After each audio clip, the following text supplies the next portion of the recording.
सदाशिवसमारम्भां शङ्कराचार्यमध्यमाम् अस्मदाचार्यपर्यन्तां वन्दे गुरुपरम्परां वन्दे गुरुपरम्पराम्।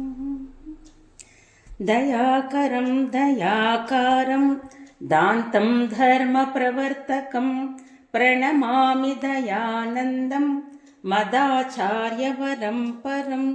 श्रीदयानन्दचरणौ मनसा स्मरामि, श्रीचिद्रूपानन्दचरणौ शिरसा नमामि, पुनर्पुनर्नमामि।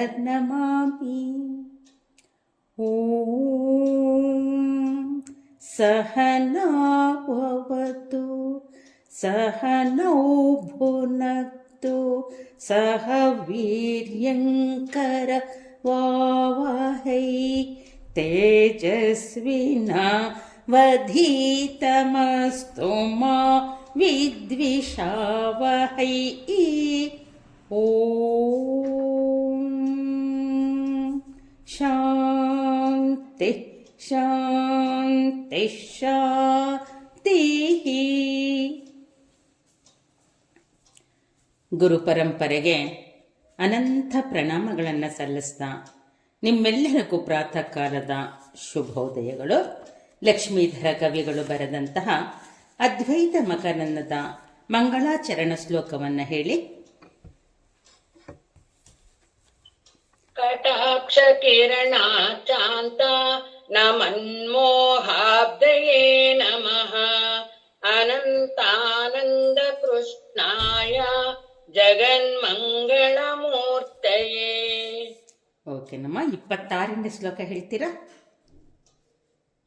ಪರೋಕ್ಷತಾ ಪರಿಚ್ಛೇದ ಶಾಬಲ್ಯಾಪೋಹ ನಿರ್ಮಲಂ ತದಸೀತಿ ಗಿರಾ ಲಕ್ಷ್ಯಂ ಅಹಮೇಕರಸಂ ಮಹಃ.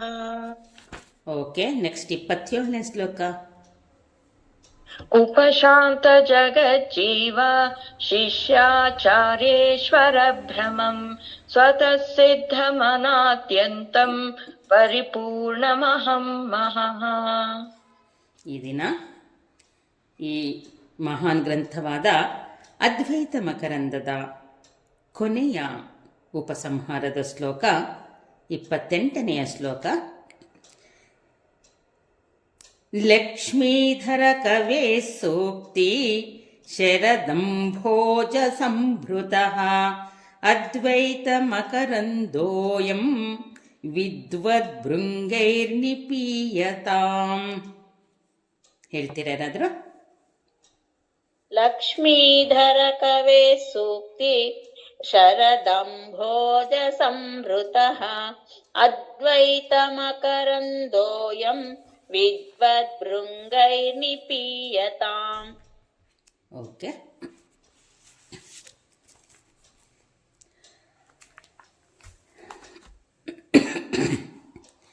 ಲಕ್ಷ್ಮೀಧರ ಕವೇಃ ಸೂಕ್ತಿ ಶರತ್ ಅಂಭೋಜ ಸಂಭೃತಃ ಅದ್ವೈತ ಮಕರಂದಃ ಅಯಂ ವಿದ್ವತ್ ಭೃಂಗೈಃ ನಿಪೀಯತಾಂ.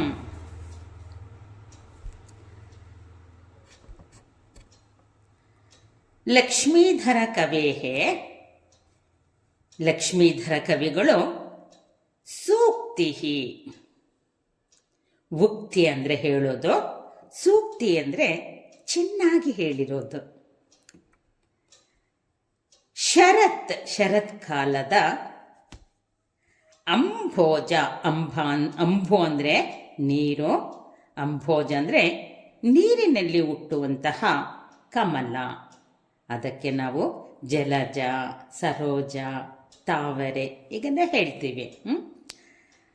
ಸಂಭೃತಃ, ಭೃತಃ ಅಂದರೆ ವಿಕಾಸ ಹೊಂದೋದು, ಸಂಭೃತ ಅಂದರೆ ಚೆನ್ನಾಗಿ ವಿಕಾಸ ಹೊಂದುವಂಥದ್ದು, ಅಂದರೆ ಹೂವು ಅರಳುವಂಥದ್ದು.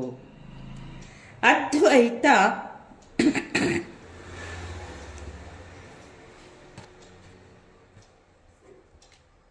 ಒಂದೇ ಆದಂತಹ ಸ್ವರೂಪ, ಎರಡಿಲ್ಲದ ಒಂದಾದಂತಹ ಸ್ವರೂಪ ಮಕರಂದ. ಮಕರಂದ ಅಂದರೆ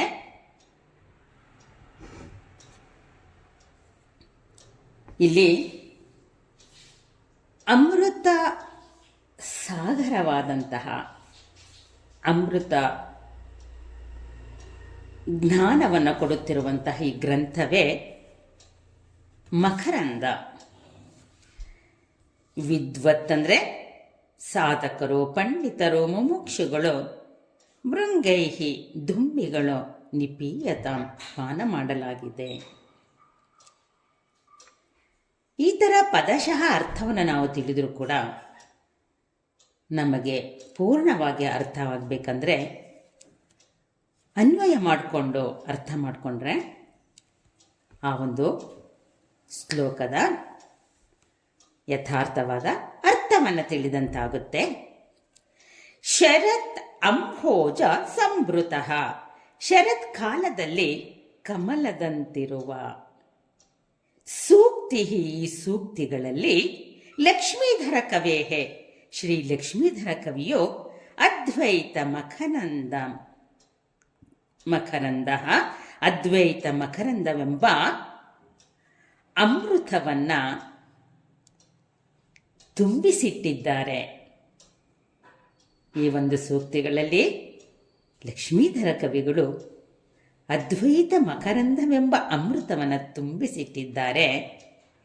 ಇದನ್ನ ವಿದ್ವತ್ ಭೃಂಗೇಹಿ ನಿಪೀಯತ, ಮುಮುಕ್ಷುಗಳಿಂದ, ಸಾಧಕರಿಂದ ಈ ಒಂದು ಮಕರಂದವು ಸದಾ ಸೇವಿಸಲ್ಪಡಲಿ, ಸದಾ ಪಾನ ಮಾಡಲ್ಪಡಲಿ ಅನ್ನುವುದನ್ನು ಕೊನೆಯದಾಗಿ ಲಕ್ಷ್ಮೀಧರ ಕವಿಗಳ ಈ ಅದ್ಭುತವಾದಂತಹ ಗ್ರಂಥವು ಹೇಗೆ ಅಮೃತಮಯವಾಗಿದೆ ಎನ್ನುವುದನ್ನು ತಿಳಿಸುವುದರ ಮೂಲಕ ಈ ಒಂದು ಶ್ಲೋಕಗಳನ್ನು, ಗ್ರಂಥವನ್ನು ಸತತವಾಗಿ ನಮ್ಮಿಂದ, ನಮ್ಮಂತಹ ಸಾಧಕರಿಂದ ಸದಾ ಅಧ್ಯಯನ ಮಾಡಲ್ಪಡಲಿ ಅನ್ನೋದು ಕೂಡ ಕವಿಗಳ ಆಶಯ ಹಾಗೂ ನಮ್ಮಗಳ ಆಸೆಯೂ ಅದೇ ಆಗಬೇಕಲ್ವಾ ಆತ್ಮೀಯರೇ.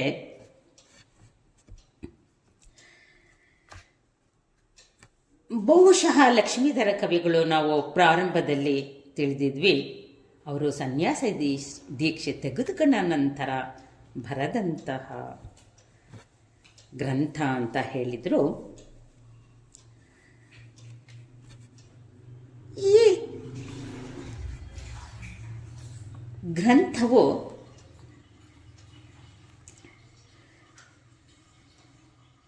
ಒಂದು ಸುಂದರವಾದ ಹೋಲಿಕೆಯ ಜೊತೆಗೆ ನಮಗೆ ಸುಲಭವಾಗಿ ತಿಳಿಸುವಂತಹ ಪ್ರಯತ್ನವನ್ನು ಮಾಡಿದ್ದಾರೆ ಇದರಲ್ಲಿ. ಯಾಕೆಂದರೆ ಹಿಂದಿನ ಶ್ಲೋಕಗಳಲ್ಲಿ, ಹಿಂದಿನ 26 ಶ್ಲೋಕಗಳಲ್ಲೂ ಕೂಡ ಈ ಅದ್ವೈತ ಮಕರಂದವಾಗಬೇಕಾದ್ರೆ ಅದನ್ನು ಹೇಗೆ ನಾವು ಆಸ್ವಾದಿಸಬೇಕು, ಹೇಗೆ ವಿಚಾರ ಮಾಡಬೇಕು, ಹೇಗೆ ಅರ್ಥ ಮಾಡಿಕೊಳ್ಬೇಕು, ನಂತರ ಮನನ ಮಾಡಿದಾಗ ಮಾತ್ರ ಈ ಅದ್ವೈತದ ಆನಂದವನ್ನು ನಾವು ಪಡೆಯುವುದಕ್ಕೆ ಸಾಧ್ಯ ಎನ್ನುವುದನ್ನು ಈ ಒಂದು ಶ್ಲೋಕದಲ್ಲಿ ನಮಗೆ ಸುಂದರವಾಗಿ ಸೂಕ್ತಿ ಚೆನ್ನಾಗಿ ಕವಿಗಳು ನಮಗೆ ತಿಳಿಸಿದಾರಲ್ವಾ. ಅದು ಎಷ್ಟು ಸರಳವಾಗಿ ಹೇಳಿದರು ಅಂದರೆ, ಶರತ್ಕಾಲದಲ್ಲಿ ಈ ಒಂದು ಕಮಲವು ಪೂರ್ಣವಾಗಿ ವಿಕಾಸ ಹೊಂದುತ್ತಂತೆ. ಆ ವಿಕಾಸ ಹೊಂದಿದಾಗ ಆ ಒಂದು ಮಧುರವಾದಂತಹ, ಸುಂದರವಾದಂತಹ, ಸುಂದರ ವರ್ಣಗಳಿಂದ ತುಂಬಿದಂತಹ, ಸುವಾಸನೆಯಿಂದ ಕೂಡಿದಂತಹ ಆ ಕಮಲಗಳು ಅರಳಿದಾಗ ತನ್ನಷ್ಟಕ್ಕೆ ತಾನೇ ದುಂಬಿಗಳು ಬಂದು ಆ ಒಂದು ಕಮಲದ ಸವಿಯನ್ನು ಆಸ್ವಾದಿಸುತ್ತಾ ಆನಂದವಾಗಿರುತ್ತಂತೆ. ಇಲ್ಲಿ ಮತ್ತೊಂದು ಹೇಳಿದ್ರು ನೋಡಿ, ನಿಪೀಯತಾಂ ಭೃಂಗೇಹಿ ನಿಪೀಯತಾಂ. ಆ ಒಂದು ಮಧುರತೆಗೆ ಸೋತು ದುಂಬಿಗಳು ಆ ಕಮಲದಲ್ಲಿ ಮತ್ತವಾಗಿ ಆನಂದಿಸುತ್ತಂತೆ. ಅದಕ್ಕೆ ಆ ಕಮಲವು ಮುದಿಡುವ ವೇಳೆ ಬಂದರೂ ಕೂಡ ಅದು ಗೊತ್ತಾಗೋದಿಲ್ಲಂತೆ. ಹಾಗೆ ಆ ದುಂಬಿಗಳು ಆ ಒಂದು ಹೂವಿನ ಮಕರಂದವನ್ನು ಹೀರುವುದರಲ್ಲಿ ಮಗ್ನವಾಗಿ ಆನಂದವಾಗಿರುವಂತೆ ಲಕ್ಷ್ಮೀಧರ ಕವಿಗಳು ಬರೆದಂತಹ ಈ ಅದ್ವೈತವೆಂಬ ಮಕರಂದ ಆದ್ಮೇಲೆ ಯಾವ ಉಪನಿಷತ್ತಿಗೂ ಕಡಿಮೆ ಇಲ್ಲ. ಈ ಗ್ರಂಥ ಪ್ರಾರಂಭದಿಂದ ಕೊನೆಯ ತನಕ ನಮಗೆ ಆ ಅದ್ವೈತದ ಮಕರಂದವನ್ನು ನೀವು ಆಸ್ವಾದಿಸಿ ಕುಡಿದು ಆನಂದಿಸಿ ಆ ಅಮೃತ ಸಾಗರದಲ್ಲಿ ಮಿಂದು ಆನಂದ ಮತ್ತರಾಗಿ ಜೀವನದ ಸಾರ್ಥಕತೆಯನ್ನು ಪಡೀರಿ ಅಂತ ಹೇಳಿ ಪ್ರಾರಂಭದ ಶ್ಲೋಕದಿಂದ ಹಿಡಿದು ಕೊನೆಯ 27 ಶ್ಲೋಕದ ತನಕ ಆದಮೇಲೆ ಎಂತಹ ವಿಚಾರವನ್ನು ತಿಳಿಸಿದರು. ಒಂದು ಚೂರು ನಮ್ಮನ್ನು ಅನ್ಯ ವಿಚಾರಗಳಿಗೆ ಎಳೆಯಲೇ ಇಲ್ಲ ಈ ಗ್ರಂಥ. ಆ ಒಂದು ಇಷ್ಟ ದೇವತೆಯಾದ ಆ ಕೃಷ್ಣನನ್ನು, ಆ ಗುರುವನ್ನು ಸ್ಮರಿಸ್ತಾ ಅಲ್ಲಿಂದ ಕೊನೆಯ ತನಕ ನಾನು ಜೀವಿ ಅಲ್ಲ, ಬ್ರಹ್ಮನೇ ಇದ್ದೇನೆ, ಈ ಜಗತ್ತು ನನ್ನಿಂದ ಉಂಟಾಗಿದೆ, ನನಗೆ ನಾಶವೆಂಬುದು ಇಲ್ಲ, ನನ್ನನ್ನು ಯಾರೂ ಯಾವ ಅಸ್ತ್ರಶಸ್ತ್ರಗಳಿಂದಲೂ ಕೂಡ ನಾಶ ಮಾಡೋದಕ್ಕೆ ಸಾಧ್ಯವಿಲ್ಲ, ನಾನಿಲ್ಲದೆ ಜಗತ್ತಿಲ್ಲ, ನನಗೆ ಕಾಣುವ ಶರೀರಾದಿಗಳೆಲ್ಲವೂ ಕೂಡ ವಿಕಾರಗಳಿಂದ ಹೊಂದಿದ್ರೂ ಕೂಡ ಅದಕ್ಕೆ ಸಾಕ್ಷಿಯಾಗಿ ನಾನಿದ್ದೇನೆ, ನನಗೂ ಶರೀರಕ್ಕೂ ಅಹಂಕಾರಕ್ಕೂ ಯಾವುದೇ ಸಂಬಂಧವಿಲ್ಲ. ಶರೀರವು ಅನುಭವಿಸುತ್ತಿರುವಂಥ ಜಾಗೃತ ಸ್ವಪ್ನ ಸುಷುಪ್ತಿಯ ಅವಸ್ಥೆಗಳು ಕೂಡ ನನಗಿಲ್ಲ. ನಾನು ಎಲ್ಲ ಜಗತ್ತಿಗೂ, ಈ ಜೀವಿಯ ಆಟಗಳಿಗೂ, ಈ ಶರೀರಾದಿಗಳಿಗೂ ಕೂಡ ನಾನು ಸಾಕ್ಷಿಯಾಗಿ ನಿಂತಿದ್ದೀನಿ. ನಾನು ಸ್ವಯಂ ಪ್ರಕಾಶವಾಗಿದ್ದೀನಿ. ನನಗೆ ಯಾವ ಮಾಯೆಯ ಆವರಣ ಆಗಿ ವಿಕ್ಷೇಪವಾಗಿ ನನಗೆ ಇಲ್ಲ. ನಾನು ಸ್ವತಂತ್ರವಾದಂತಹ ಅಮೃತ ಸ್ವರೂಪನೇ ನಾನಾಗಿದ್ದೀನಿ. ಈ ಮಿಥ್ಯಾ ಪ್ರಪಂಚದ ಅಂಟು ನನಗಿಲ್ಲ. ನನ್ನ ಸ್ವರೂಪವೇ ಸಚ್ಚಿತ್ತ ಆನಂದ. ಒಂದೊಂದು ಶ್ಲೋಕದಲ್ಲೂ ಕೂಡ ಒಂದೊಂದು ವಿಷಯವನ್ನು ಸ್ಪಷ್ಟಪಡಿಸ್ತಾ ಅಖಂಡೈಕ ರಸನಾದಂಥ ನನ್ನಲ್ಲಿ ಯಾವ ಭೇದವೂ ಇಲ್ಲದಂತಹ ಸ್ವತಂತ್ರವಾದಂತಹ ನನ್ನ ಸ್ವರೂಪಕ್ಕೆ ಯಾವುದೇ ಪರಿಮಿತಿ ಇಲ್ಲ, ಯಾವುದೇ ಪರಿಚ್ಛೇದವಿಲ್ಲ, ಯಾವುದೇ ಉಪಾಧಿಗಳಿಲ್ಲ. ಎಲ್ಲಕ್ಕೂ ಮೀರಿ ನಿಂತಹ ನಿರ್ಮಲನಾದಂಥ ನನ್ನನ್ನು ತತ್ವಮಸಿ ಮಹಾವಾಕ್ಯದ ಮೂಲಕ ನಾನು ಯಾರು ಎನ್ನುವುದು, ನಾನು ಬ್ರಹ್ಮನೇ ಇದ್ದೀನಿ, ತತ್ವಮಸಿ. ಆ ತತ್ ಅಂದರೆ ಅದು ಆ ಪರಮಾತ್ಮ, ತ್ವಂ ನಾನೇ ಆಗಿದ್ದೀನಿ, ಆ ಬ್ರಹ್ಮ ನಾನೇ ಆಗಿದ್ದೀನಿ ಎನ್ನುವುದರ ಮೂಲಕ ಪ್ರಮಾಣಬದ್ಧವಾಗಿ ತಮ್ಮ ಸ್ವಾನುಭವದಲ್ಲಿ ಕವಿಗಳು ನಮಗೆ ಈ ನನ್ನ ಸ್ವರೂಪವನ್ನು ತಿಳಿಸ್ತಾ, ಇಂತಹ ಅದ್ವೈತಾನಂದವೇ ನನ್ನ ಸ್ವರೂಪ, ಅದೇ ಜೀವನ್ಮುಕ್ತಿ, ಅದೇ ಸಚ್ಚಿದಾನಂದ ಅಂತ ಹೇಳುವುದರ ಮೂಲಕ ನನ್ನಲ್ಲಿರುವಂಥ ಅನೇಕ ಭ್ರಮಗಳನ್ನು ನಾಶ ಮಾಡಿ ಕೊನೆಯದಾಗಿ ಇಲ್ಲಿ ಲಕ್ಷ್ಮೀಧರ ಕವಿಗಳು ಹೇಳ್ತಿದ್ದಾರೆ, ಈ ಅದ್ವೈತ ಮಕರಂದವೇ ಜೀವನದ ಅಂತಿಮವಾದಂತಹ ಗುರಿಯಾಗಿದೆ. ಅದಕ್ಕಾಗಿ ಹೇಗೆ ದುಂಬಿಗಳು ಮಕರಂದವನ್ನು ಹೀರುತ್ತಾ, ಹಾಗೆ ಕವಿಗಳು ಬರೆದಂತಹ ಈ ಅದ್ವೈತ ಮಕರಂದವೆಂಬ ಗ್ರಂಥದಲ್ಲಿ ತಿಳಿಸಿದಂತಹ ಆ ಮಕರಂದವನ್ನು ಸಾಧಕರು ಮಾತ್ರ, ವಿದ್ವಾನ್ ಅಂದರೆ ಪಂಡಿತರು ಮಾತ್ರ ಸೇವಿಸುವುದಕ್ಕೆ ಸಾಧ್ಯ. ಹೇಗೆ ದುಂಬಿಗಳು ಆ ಮಕರಂದದಲ್ಲಿ ಮತ್ತರಾಗಿ ಇರ್ತಾರೋ ಹಾಗೆ ಈ ಅದ್ವೈತ ಮಕರಂದವನ್ನು ಹೀರಿದಂತಹ ವಿದ್ವಜ್ಜನರು ಕೂಡ ಈ ಆನಂದವನ್ನು ಆಸ್ವಾದಿಸ್ತಾ ಮತ್ತರಾಗಿದ್ದಾರೆ ಅಂತ ಹೇಳ್ತಿದ್ದಾರೆ. ಆತ್ಮೀಯರೇ, ಹೇಗೆ ಅಂದರೆ ಉಪ್ಪಿನ ಗೊಂಬೆ ತನ್ನ ಮೂಲವನ್ನು ಹುಡುಕಬೇಕು ಅಂತ ಹೇಳಿ ಸಾಗರದಲ್ಲಿ ಇಳಿದಾಗ ಏನಾಗುತ್ತೆ, ಆ ನೀರಿನಲ್ಲಿ ಕರಗಿ ಒಂದಾಗಿ ಬಿಡುತ್ತೆ ಆತ್ಮೀಯರೇ. ಯಾಕೆಂದರೆ ಆ ನೀರಿನಿಂದ ಉಂಟಾಗುವ ಉಪ್ಪಿನಿಂದ ಆದಂತಹ ಗೊಂಬೆ ತನ್ನ ಮೂಲ ಸ್ವರೂಪವನ್ನು ಹುಡುಕುವುದಕ್ಕೆ ಹೋಗಿ ಒಂದಾಗುವಂತೆ ನಾವು ಕೂಡ ಶರೀರಾದಿಗಳು ಹಿಂದಿನ ಶ್ಲೋಕದಲ್ಲಿ ಸ್ಪಷ್ಟಪಡಿಸ್ಕೊಂಡಿದ್ದೀವಿ. ಶರೀರಾದಿ ವಿಕಾರಗಳಿಗೂ ನಾನು ಸಾಕ್ಷಿ, ಜಗತ್ತಿನ ಈ ಆಟಗಳಿಗೂ ನಾನು ಸಾಕ್ಷಿ. ಈ ನನಗೆ ಜನ್ಮವಿಲ್ಲ, ಸಾವು ಇಲ್ಲ, ಅಥವಾ ನನ್ನ ಒಟ್ಟು ಸಾವುಗಳಿಗೆ ನಾನು ಸಾಕ್ಷಿಯಾಗಿದ್ದೇನೆ ಹೊರತು ಅದರ ಹುಟ್ಟುವುದಕ್ಕೆ ಮೊದಲು ನಾನು ಯಾರು ಎಂದು ಗೊತ್ತಿಲ್ಲ, ನಂತರ ನನಗೆ ಯಾರು ಎಂದು ನನಗೆ ಗೊತ್ತಿಲ್ಲ. ಆದರೆ ಅದೆಲ್ಲಕ್ಕೂ ಸಾಕ್ಷಿಯಾದಂಥ ನನ್ನ ಆ ಸ್ವರೂಪ, ಆ ಆತ್ಮ ಚೈತನ್ಯವೇ ಸತ್ಯ. ಆ ನನ್ನ ಮೂಲ ಸ್ವರೂಪವೇ ಆತ್ಮೀಯರೇ, ಆ ಶುದ್ಧ ಚೈತನ್ಯವೇ ನನ್ನ ಸ್ವರೂಪ. ಆ ಶುದ್ಧ ಬುದ್ಧ ನಿರ್ಮಲವಾದಂತಹ ಆ ನನ್ನ ಸ್ವರೂಪವನ್ನು ನಾನು ಜಗತ್ತಿನ ಜೊತೆ ಅದನ್ನು ಆಡುವಂತೆ ಬಿಟ್ಟುಬಿಟ್ಟೆ. ಆ ವಿಲಾಸದಲ್ಲಿ ಒಂದಾಗುವಂತೆ ನನ್ನ ಮನಸ್ಸು ಬುದ್ಧಿಗಳನ್ನು ಜಗತ್ತಿನ ಜೊತೆ ಕೊಟ್ಟುಬಿಟ್ಟೆ. ಆದರೆ ಆತ್ಮೀಯರೇ, ನನ್ನ ಮೂಲ ಸ್ವರೂಪಕ್ಕೆ ಈ ಕವಿಗಳು ಅದೇ ಅದ್ವೈತ ಇರುವುದು ಒಂದೇ, ಅದೇ ನಿನ್ನ ಬ್ರಹ್ಮಸ್ವರೂಪ, ನಿನ್ನ ಸ್ವಸ್ವರೂಪವಾಗಿದೆ. ಅಲ್ಲಿಗೆ ನೀನು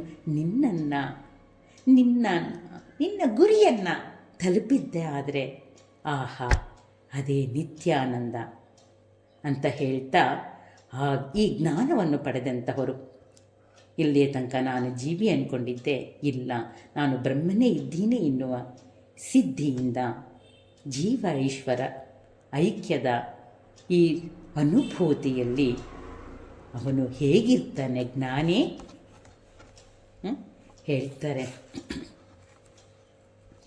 ಯೋಗಿ ಯೋಗ ನಿಯೋಜಿತ ಚಿತ್ತ ರಮತೆ ಬಾಲೋನ್ ಮತ್ತವ ದೇವ. ಭಗವತ್ಪಾದರು ಭಜಗೋವಿಂದಮಲ್ಲಿ ಬರೀತಾರೆ, ಯೋಗಿ ಯೋಗ ನಿಯೋಜಿತ ಚಿತ್ತ. ಯಾರು ಯೋಗಿ?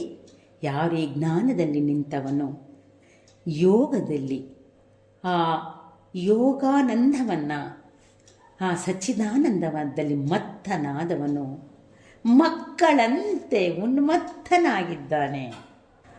ಬಾಲವತ್ ಉನ್ಮತ್ತವತ್ ಆ ಆ ಪುಟ್ಟ ಮಗು ಯಾವ ಆಧಾರವಿಲ್ಲದ ಆನಂದವಾಗಿ ನಗುತ್ತಾ ಮಲಗಿರುತ್ತೆ ತೊಟ್ಟಿಲಲ್ಲಿ, ಹಾಗೆ ಉನ್ಮತ್ತನಾಗಿದ್ದಾನೆ ಜ್ಞಾನವನ್ನು ಪಡೆದಂಥ ಯೋಗಿ. ಮತ್ತು ಹೇಗೆ ಆ ಒಂದು ಮದ ಈ ಪಾನ ಮಾಡಿರ್ತಾರಲ್ಲ ಅವರು, ಹೇಗೆ ಮದ್ಯಪಾನ ಮಾಡಿದವರು ಕೂಡ ಹುಚ್ಚರಂತೆ, ಅವರಿಗೆ ಯಾವ ಮಾನ ಮರ್ಯಾದೆಗಳು ಏನೂ ಇಲ್ಲ, ಹುಚ್ಚರಂತೆ ಇರ್ತಾರೆ. ಆದರೆ ಇಲ್ಲಿ ಅದ್ವೈತವೆಂಬ ಅಮೃತದ ಪಾನವಿಲ್ಲಿ ಮಾಡಿದಂತಹ ಆ ಜ್ಞಾನಿಯು ತನ್ನ ಆತ್ಮಾನುಭೂತಿಯಲ್ಲಿ ಆನಂದಿತನಾಗಿದ್ದಾನೆ. ಭ್ರಮಣಗಳಂತೆ ಆ ಮಕರಂದ, ದ್ವೈತ ಮಕರಂದವನ್ನು ಹೀರಿ ಆನಂದವಾಗಿದ್ದಾನೆ ಆತ್ಮೀಯರೇ. ಈ ಒಂದು ಅದಕ್ಕೆ ಶಂಕರರು ಬರೀತಾರೆ ತಮ್ಮ ದಶಶ್ಲೋಕಿಯಲ್ಲಿ, ನ ಚೈಕಂ ತತನ್ಯತ್ ದ್ವಿತೀಯಂ ಕುತ ಸ್ಯಾತ್ न वा केवलत्वं न चाकेवलत्वं न शून्यं न चाशून्यमद्वैतकत्वात् कथं सर्ववेदान्त ಸಿದ್ಧಿಂ ಬ್ರವೀಮಿ. ಎಂಥ ಅಂದವಾಗಿ ಹೇಳ್ತಾ ಇದ್ದಾರೆ ನೋಡಿ. ಇರುವುದು ಅದು ಆತ್ಮವಸ್ತು ಎಂದು ಅಂತ ಹೇಳುವಂಥದ್ದು ಅಲ್ಲ. ಯಾಕೆಂದರೆ ಆ ಒಂದು ಆತ್ಮ ಆ ನನ್ನ ಚೈತನ್ಯವನ್ನು ಬಿಟ್ಟು ಎರಡನೆಯದಾದಂಥ ಯಾವ ವಸ್ತುಗಳು ಇಲ್ಲ. ತನ್ನೊಳಗೆ ಯಾವ ಭೇದವೂ ಇಲ್ಲದೆ ಸ್ವರೂಪದಿಂದ ಏಕತ್ವವಾದಂತಹ, ಅನೇಕತ್ವದಿಂದ ಕೂಡಿದಂತಹದು ಅಲ್ಲ. ಅದು ಅದ್ವೈತವಾಗಿ ಎರಡಿಲ್ಲದ ಒಂದಾದಂಥ, ಅಲ್ಲಿ ಶಬ್ದಗಳು ನಿಲಕದೇ ಇರುವಂತಹ, ಉಪನಿಷತ್ಗಳ ಪ್ರಮಾಣದಿಂದ ಸಿದ್ಧವಾದಂತಹ ಆ ಆತ್ಮತತ್ವವನ್ನು ಹೇಗೆ ಬೆಳೆಸಲಿ? ಸರ್ವ ವೇದಾಂತ ಸಾರವಾದಂತಹ ದ್ವಿತೀಯ ತತ್ವವಾದಂತಹ, ಮನಸ್ಸು ಬುದ್ಧಿ ವಾಕಿಗೆ ಮೀರಿದಂತಹ ಆ ನನ್ನ ಸ್ವರೂಪವೇ ಅದ್ವೈತ ಮಕರಂದ. ಅದ್ವೈತ ಮಕರಂದ. ಆ ಮಕರವನ್ನು, ಅದ್ವೈತವೆಂಬ ಆ ಒಂದು ಮಕರಂದವನ್ನು ಪಾನ ಮಾಡಿದ್ದೀವಿ ನಾವು ಇಲ್ಲಿಯ ತನಕ. ಇಂದಿನ ಶ್ಲೋಕಗಳಲ್ಲಿ ಒಂದೊಂದು ಶ್ಲೋಕವನ್ನು ಕೂಡ ಆ ಪದದ ಮೂಲಕ ನಮಗೆ ಅಂತಿಮವಾದಂಥ ಆ ಅರಿವನ್ನು ಮೂಡಿಸಿದರೂ ಕೂಡ ನಾವು ಆ ಅರಿವಿನಲ್ಲಿ ನಾನು ನಿಲ್ಲದೇ ಇರುವುದಕ್ಕೆ ಕಾರಣವಾದಂತಹ ಜಗತ್ತಿನ ವಿಚಾರಗಳನ್ನು, ಜೀವಿಯ ವಿಚಾರಗಳನ್ನು ಸ್ಪಷ್ಟ ಮಾಡ್ಕೊತ ಇರುವುದು ಒಂದೇ ಒಂದು ತತ್ವ, ಅದೇ ಆತ್ಮತತ್ವ, ಅದೇ ಬ್ರಹ್ಮತತ್ವವನ್ನು ನಾವು ಪಾನ ಮಾಡಿಸಿದ್ದಾರೆ ಲಕ್ಷ್ಮೀಧರ ಕವಿಗಳು. ನಾವೇ ಭಾಗ್ಯವಂತರು ಆತ್ಮೀಯರೇ. ಇಂತಹ ಅದ್ವೈತ ಜ್ಞಾನವನ್ನು ತಿಳಿದಂತಹ ಬ್ರಹ್ಮ ಸತ್ಯ, ಜಗನ್ಮಿಥ್ಯ, ಜೀವೋ ಬ್ರಹ್ಮೈವ ನಾಪರಃ. ಶಂಕರರು ಹೇಳ್ತಾರೆ, ಜಗತ್ತೆಲ್ಲವೂ ಮಿಥ್ಯ, ಬ್ರಹ್ಮ ಮಾತ್ರ ಸತ್ಯ. ಆ ಜೀವಿಗೂ ಬ್ರಹ್ಮನಿಗೂ ಏನು ವ್ಯತ್ಯಾಸವಿಲ್ಲ. ಆ ಜೀವಿಯೇ ಬ್ರಹ್ಮ ಎನ್ನುವ ಆತ್ಯಂತಿಕವಾದಂತಹ ಈ ಆತ್ಮಜ್ಞಾನವನ್ನು ನಾನು ಅನೇನ ವೇದ್ಯಂ ಸತ್ಶಾಸ್ತ್ರಂ ಇತಿ ವೇದಾಂತ ಡಿಂಡಿಮಃ. ವೇದಾಂತವು ಸಾರಿ ಸಾರಿ ಹೇಳ್ತಾ ಇದೆ, ಶಾಸ್ತ್ರ ಪ್ರಮಾಣದಲ್ಲಿ ಯಾವ ಅದ್ವೈತ ತತ್ವವಿದೆಯಾ ಅದು ನೀನೇ ಇದ್ದೀಯಾ, ಆ ಬ್ರಹ್ಮನು ನೀನೇ ಇದ್ದೀಯಾ ಎನ್ನುವುದನ್ನು ನಾವು ಲಕ್ಷ್ಮೀಧರ ಕವಿಗಳ ಮೂಲಕ ತಿಳಿದು ಆನಂದಿಸಿದ್ದೀವಿ. ವಿಶಿಷ್ಟವಾದ ಜ್ಞಾನವನ್ನು ಪಡೆದು ನಾವೇ ಭಾಗ್ಯವಂತರಲ್ವ ಆತ್ಮೀಯರೇ. ಇಂತಹ ಗ್ರಂಥಗಳನ್ನು ನಮಗೆ ಭಗವತ್ಪಾದರು ಅನೇಕ ಗ್ರಂಥಗಳನ್ನು ಕೊಟ್ಟಿದ್ದಾರೆ. ನಮಗೆ ಇಂದು ಅದ್ವೈತ ಮಕರಂದ ಎನ್ನುವಂತಹ ಲಕ್ಷ್ಮೀಧರ ಕವಿಗಳ ಗ್ರಂಥವನ್ನು ಕೂಡ ಅಷ್ಟೇ ನಾವು ಮತ್ತರಾಗಿ, ಜ್ಞಾನಮತ್ತರಾಗಿ ಆಸ್ವಾದನೆ ಮಾಡಿದ್ದೀವಿ. ಮತ್ತೊಮ್ಮೆ ಅನಂತಾನಂತ ನಮಸ್ಕಾರಗಳನ್ನು ಕವಿಗಳಿಗೆ ಸಮರ್ಪಿಸ್ತಾ ಇವತ್ತು ನಮ್ಮ ಈ ಗ್ರಂಥವನ್ನು ನಾವು ಸಮಾಪ್ತಿ ಮಾಡೋಣಂತೆ. ಅಲ್ಲಿಗೆ ಗ್ರಂಥ ಮುಗಿಯಿತು ಅಂತ ಹೇಳಿ ಆತ್ಮೀಯರೇ, ನಾವು ಇದನ್ನು ಪುಸ್ತಕವನ್ನು ಮುಚ್ಚಿಡುವುದು ಬೇಡ. ಪ್ರತಿ ದಿವಸ 5 ಶ್ಲೋಕಗಳನ್ನಾದರೂ ಓದ್ತಾ ಅದರ ಆನಂದವನ್ನು ಮತ್ತೆ ಮತ್ತೆ ಸವಿಯೋಣಂತೆ.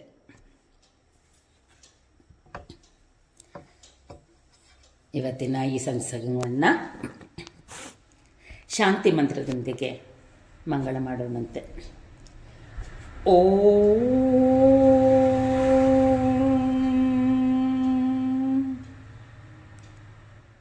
पूर्णमतः पूर्णमिदं पूर्णात् पूर्णमुदच्यते पूर्णस्य पूर्णमादाय पूर्णमेवावशिष्यते. ॐ शान्ति शान्ति शान्तिः. हरिः ॐ. श्रीगुरुभ्यो नमः. हरि ओम। भोलो सद्गुरुनाथ महाराज की जय। स्वामी चिद्रूपानंद सरस्वती जी की जय। स्वामिनी सुवेदानंद माता जी की जय। ओम तत्सत। जय श्री दयानंद जी। ಧನ್ಯವಾದಗಳು ಮಾತೆ. ಎಲ್ಲರಿಗೂ ಧನ್ಯವಾದಗಳು ಮಾತೆ. ಎಲ್ಲರಿಗೂ